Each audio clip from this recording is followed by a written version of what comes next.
Hey everybody, I'm going to do a quick video here. Won't be too long. Hoping to keep around 4 or 5 minutes, but kind of a little bit of review over my Massey Ferguson GC1710. So far, I absolutely love this little tractor. It's just handy. It's great. Does everything I need it to do so far. It's not a monster. It won't do no big heavy lifting, but for around the property, I mean, it's worth its weight in gold to me. Cutting trees and stuff you see stacked up back there. And I mean, it's just great. So, show you a couple things here I've done different to this thing since I got it. I've only had it a few months. And what's in the bucket there? I'll show you that in a minute. Okay, steering ball. I thought that was a must. Had to put one of them on for just loader work in general. It's great for doing loader work, not having to crisscross your arm or really let go of the wheel to get another grip. I hooked some straps and stuff up to it. That's nice.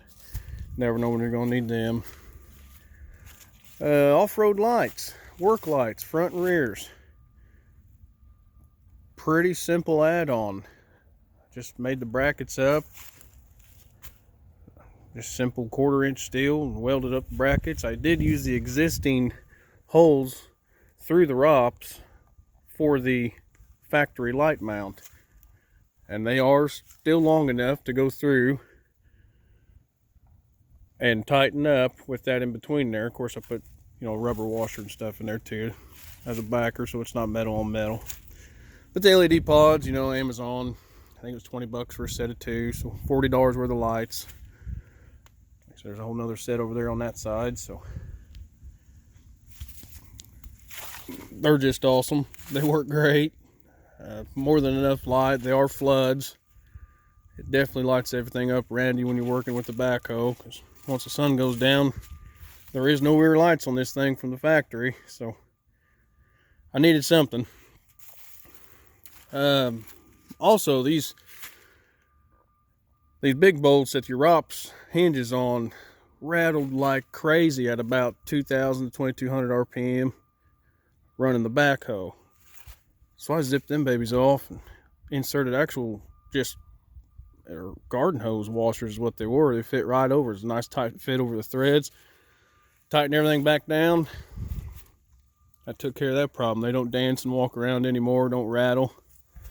So that was nice. Oh, let's see what else.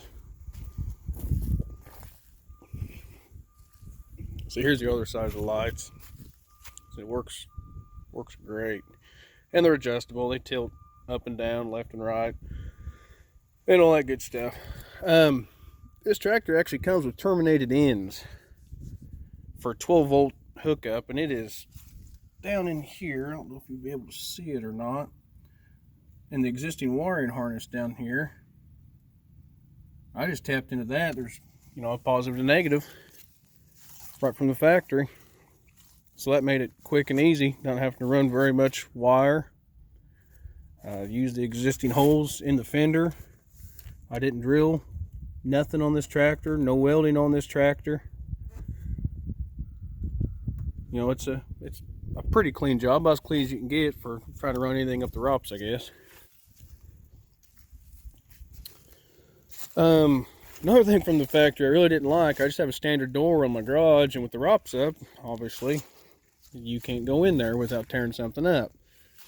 And there's no second hole in the ROPS to pin this ROPS back at a 45 or whatever angle that may be. I really didn't put a gauge on it, and with it down, it tends to rest on the mid cylinder of the backhoe. And if you have your pins out and your cylinders leak off, the ROPS will actually slam down and ride right here on the casing in front of your controls. And I didn't like that. So I just, again, pretty simple stuff. I went and bought one pin that fits these holes, and I cut it off. So it accepts the keeper pin, and you got to weld it a little bit of an angle because they are offset, so it's not that bad. But this, I just pull the pin, take the pressure off the ROPS, slide this out, stand her up, put the actual pins that go in the ROPS in there, you're good to go. That way I can clear my door, it clears the backhoe, no worries. It's pretty handy, cheap. I think the pin was like $4. And I had the cotter pin, so, or lynch pin, sorry. Trying to think what else here. Oh, I did put me a little toolbox on, a little ammo box. That's my little MF'er. Just factory holes that were in the arm. Cut out little pieces of pipe, spacers down in there, and new stainless bolts. Drilled it out, painted it up, good to go. And keep all my pins and some wrenches and gloves and things like that. Something I may need out and about. Let's see here. What else? I'll drag this here out of the way. Give me a second. Oh.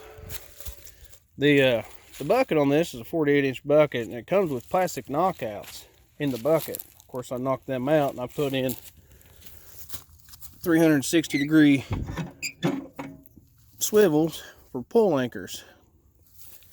And that makes it very, very nice to just hold things up, pick things up, you know, cutting timber. Pick the log up, take the weight off of it, ain't gonna worry about pinching your bar or getting into the dirt or nothing like that with it. So, and I do a lot of dirt work with it, and they haven't crammed packed full of dirt or nothing yet, so that, I mean, they do good. Another little add-on I made for this thing, I've got a lot of small trees and some larger ones, but for the backhoe here, I'm carrying this thing right now, so bear with me. I made this ripper attachment that just slides on. It's got guides on the side. It's reinforced with gussets just about everywhere I could possibly put one. That's pretty heavy gauge stuff. The backer plate's just 1/4-inch steel, but that's actually a piece of leaf spring off a 1-ton Ford I straightened out in my forge and cut teeth into it and sharpened it. Same thing for your bit here at the end. So you can trench small pipe, water line, whatever you want to do. It kind of works as a small plow. Or roots. This thing will eat roots alive. Small trees, just cut the roots, and you don't even have to cut the tree down. If it's a small enough tree where the backhoe's strong enough to push her over, just cut the roots out, put the bucket against it, lay it over. Root wad and all come with it. It's pretty handy. I really like that. Let's see, I got guides here in the back too. It keeps it up off the teeth down in there where the bolts go for your actual bucket teeth. So it's just a spacer. It's reinforced. And underneath, I just welded on a clevis.